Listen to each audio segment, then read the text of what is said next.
Hi dear students, welcome back to SS Mind Math channel. இன்னைக்கு நம்ம வீடியோவில் area of square and perimeter of square அடுத்து ரெக்டாங்கிளோட formulas இதெல்லாம் பார்க்க போகிறோம். உங்களுக்கு ஆல்ரெடி தெரிஞ்சது தான், ஆனால் உங்களுக்கு ஃபார்முலாவாக தெரியும். அந்த ஃபார்முலா எப்படி க்ரியேட் ஆகிருக்கு, எப்படி கால்குலேட் பண்ணியிருக்காங்க அப்படிங்கிற மெத்தடு தெரிஞ்சிருச்சுன்னா அந்த ஃபார்முலா உங்களுக்கு என்றைக்குமே மறக்கவே மறக்காது. ஸோ எல்லாருக்கும் தெரிஞ்ச ஒரு ஸ்கொயரோட ஃபார்முலா, ரெக்டாங்கிளோட ஏரியா கண்டுபிடிக்கிறதுக்கு, பெரிமீட்டர் கண்டுபிடிக்கிறதோட ஃபார்முலா மெத்தடு எப்படி வந்திருக்கு அப்படிங்கிறத இந்த வீடியோவை பார்க்க போகிறோம். வாங்க வீடியோக்குள்ளே போயிடலாம்.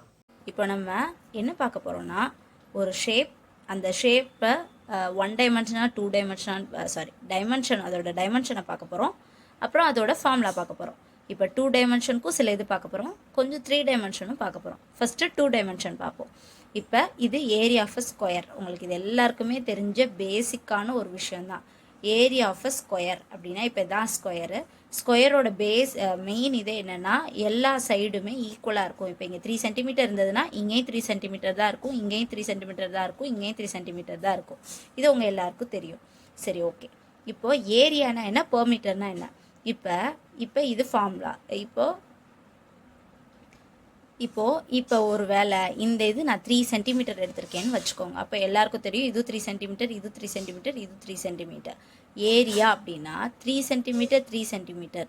அதாவது இந்த டைமென்ஷன் ஏன் இந்த இடத்துல சொல்கிறோன்னா, இப்போ ஒரு புள்ளியிலேருந்து 2 கோடு பிரியுதுன்னா இது 2 டைமென்ஷன். ஒரு புள்ளியிலேருந்து 3 கோடு பிரிஞ்சா, சப்போஸ் இப்படி இருந்து இப்படி ஒன்று இப்படி ஒன்று இங்கேயும் ஒன்று பிரியுது அப்படின்னா இது 3 டைமென்ஷன். இதை பின்னாடி பார்ப்போம். இப்போ நான் 2 டைமென்ஷன் மட்டும் சொல்கிறேன். ஸோ இப்போ ஒரு புள்ளியிலேருந்து 2 கோடு பிரிஞ்சிருக்கு. ஸோ இது 2 டைமென்ஷன். சரி, டைமென்ஷன் ஓவர்.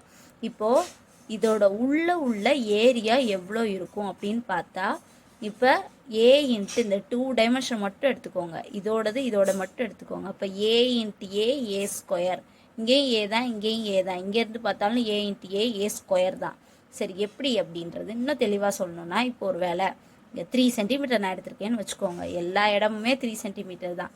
இதோட ஏரியாவை நான் கேட்குறேன். ஏரியானா என்ன, இந்த பாக்ஸுக்குள்ளே இருக்க இந்த இடம், இந்த ஸ்பேஸ் எவ்வளோ ஏரியா இது கவர் ஆகிருக்கு அப்படின்னு கேட்டாங்கன்னா, இது 3, இதுவும் 3. அப்போ 3 3 சார் 9 சென்டிமீட்டர் ஏரியா உள்ள கவர் ஆகிருக்கு. சரி, அப்போ பெரிமீட்டர்னா என்ன அப்படின்னா, இப்போ இது 3 சென்டிமீட்டர், இதுவும் 3 சென்டிமீட்டர், இதுவும் 3 சென்டிமீட்டர், இதுவும் 3 சென்டிமீட்டர். அப்போ இந்த கோடை எல்லாத்தையும் ஆட் பண்ணிடணும். இப்போ ஒரு நூல் எடுத்து இங்கே வச்சு இப்படி வச்சோன்னா அந்த நூலோட அந்த மொத்த அளவு என்னன்னா அதுதான் பெரிமீட்டர். இப்போது இந்த கோடில் இப்போ 3 சென்டிமீட்டர் இருக்குன்னா, அப்போ இந்த 3 சென்டிமீட்டர் 3 சென்டிமீட்டர் 6, இந்த 3 சென்டிமீட்டர் 9, இந்த 3 சென்டிமீட்டர் 12. அப்போ மொத்தம் 12 சென்டிமீட்டர்.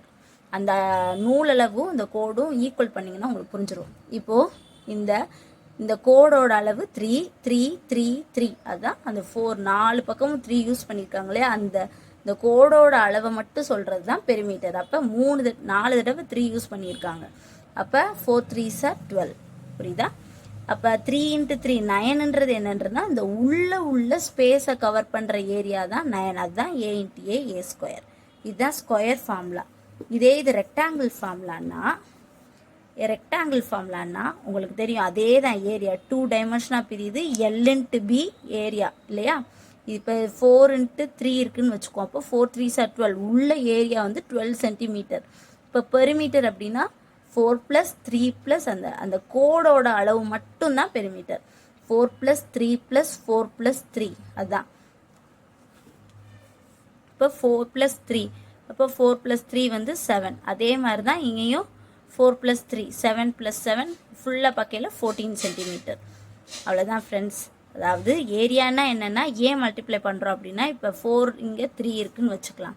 4 3 சார் 12னா உள்ள 12 சென்டிமீட்டர் ஏரியா கவர் ஆகிருக்கு. அதுதான் ஏரியா. பெரிமீட்டர்னா இந்த கோடு, நான் சுற்றி இருக்க கோடோட அளவு மட்டும் எழுதுறது தான் பெரிமீட்டர். அப்போ L + B + L + B, அதுதான் 2L + 2B இருக்கு இல்லையா? அப்போ அதுதான் 2 எழுதியிருக்கோம் இல்லையா? 2L, வெறும் L + B + L + B, 2L + 2B இருக்குது. அப்போ 2 காமனாக எடுத்துகிட்டு 2 of L + B. அவ்வளோதான் ஃப்ரெண்ட்ஸ்.